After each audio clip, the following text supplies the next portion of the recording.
Hey guys, my name is Hannah Hiramoto and I will be doing my tribute speech on Walt Disney. Walt Disney had a lot of influence in my childhood and he just did a lot of things for me as a child and taught me a lot of life lessons within his movies, and he is just an amazing person. So I hope you guys learn a lot from him in this presentation. Walt Disney was born in 1901 and died in 1966. He was 65 years old when he died. So who is Walt Disney? Walt Disney was an American entrepreneur, animator, voice actor, and film producer. Like I said, he was born December 5th, 1901 and died December 15th, 1966 at 65 years old. He was the creator of very popular cartoon characters such as Mickey Mouse and Donald Duck. You guys are probably familiar with these characters, but he was the maker and creator behind those two, and many more. He also planned and designed Disneyland, a huge amusement park in Anaheim, California. I'm sure many of you have been or have heard about this theme park. I used to go there all the time as a kid, and he created this beautiful attraction. So, and also before his death, he created another park called Walt Disney World that's near Orlando, Florida. And the Disney Company is one of the largest entertainment corporations ever. So that's a pretty big accomplishment. So just a little timeline. So like I said before, he was born on December 5th, 1901 in Chicago, Illinois. On November 3rd, 1920, he created ads for newspapers, magazines, and movie theaters. And this is kind of where his dream and interest for cartoon making came to life. On January 1st, 1924, Walt and his brother set up his cartoon studio in Hollywood, California.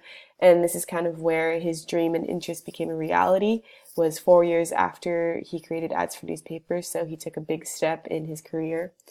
In 1928, the first animated short for Mickey Mouse was titled. So this is where Mickey Mouse was created, and this is where he was first seen, and people started to recognize that Walt Disney had his dreams come true. In 1937, Walt introduced the Seven Dwarfs in the Snow White trailer, so this is where his animation started coming to life. And Snow White was one of the first original Walt Disney cartoons movies to ever come out. In 1939, with all the success of Snow White, Walt entered a period known as the Golden Age for animation, and this is his prime time of his career. This is where everything was started, and this is where everything still lives on today. His legacy has lived on for many years now and will continue to. And in 1955, on July 17th, Disneyland Park opened in Anaheim, California. And this is where people started to realize that all of his movies that he created and all his fame he got from Snow White and all of his other movies, they started to become to life in Disneyland Park on all the rides. And it's very, very noticeable that he had a dream of having all of his cartoons come to life, and we see that in Disneyland Park. And then unfortunately in 1966, Walt Disney died on November 2nd.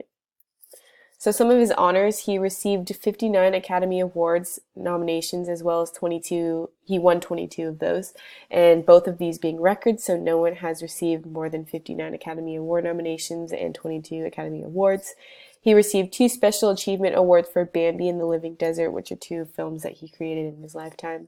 He won 4 Emmy Award nominations, and he won once. And he was introduced to the Hollywood Walk of Fame with 2 stars, one for his movie work and one for his television work. So he not only has 1 star, he has 2, which is pretty incredible. And the Walt Disney Family Museum records that him and his staff have received 950 honors throughout the world. So this is pretty what he's recognized for, and that's pretty incredible as well. So he had a lot of successes in his lifetime. So his contributions to society. So he wanted to create a theme park that could make his cartoons come to life, as I mentioned earlier. He wanted it to be safe, clean, and fun. And so his dreams came true when Disneyland Park opened in 1955 and still runs today. If you guys ever have a chance to go down and visit Disneyland or want to go visit again, it's very, very fun, and you can always find something to do, and it's really entertaining, and it's good for all ages.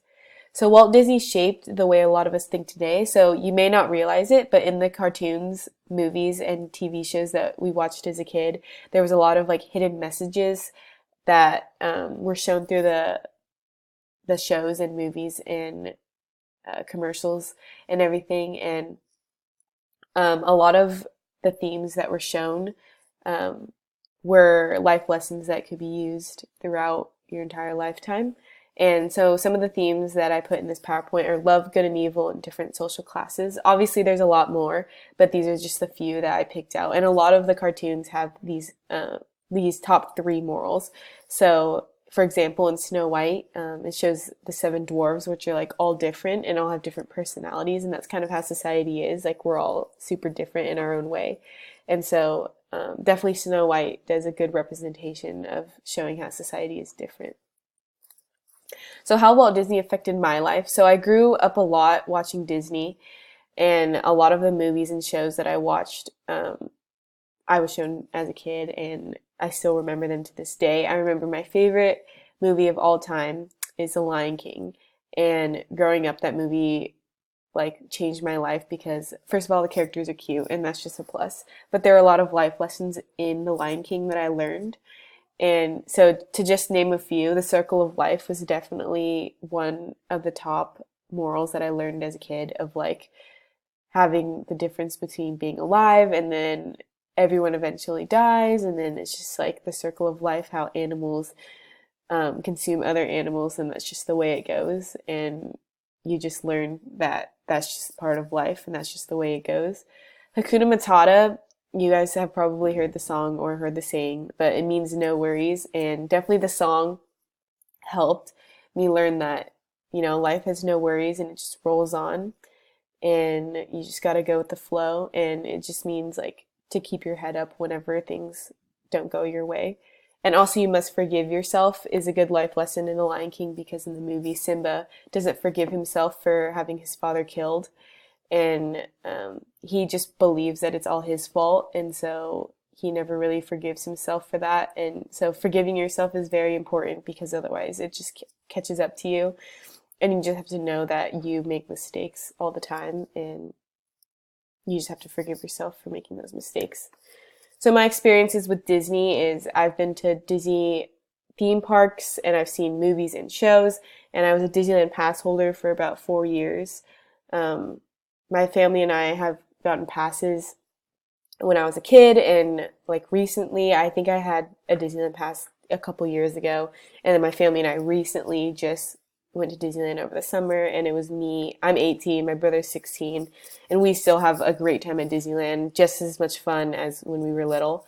And it's just good for all ages, as I mentioned earlier. Even my parents had a great time. We've also been to the Aulani Resort, my family and I, in Oahu, California, and it was very fun because you get to see Disneyland in a hotel, and you get to see everything that Walt Disney created inside a hotel theme, like in your hotel room, around the hotel. There's a water park, so in there you can see a lot of Disney. And then we've also been to Disney World in Florida, which is Disneyland, but like 1,000 times bigger. It's really, really immaculate, and just like it's just breathtaking, and it's really awesome. And if you guys ever have a chance to go to Florida, it's very cool and very, like, you're just so amazed when you look around. So to conclude, Walt Disney has done a lot to change my life, and his legacy will and already has lived on, and he shall be remembered forever. Walt Disney had a lot of impact on my childhood, as I mentioned before, and so I hope you guys learned a lot from this presentation about Walt Disney, and know the reasoning behind why I chose him to do my tribute speech on. So yeah, thank you for listening, and I hope you guys learned a lot in this presentation.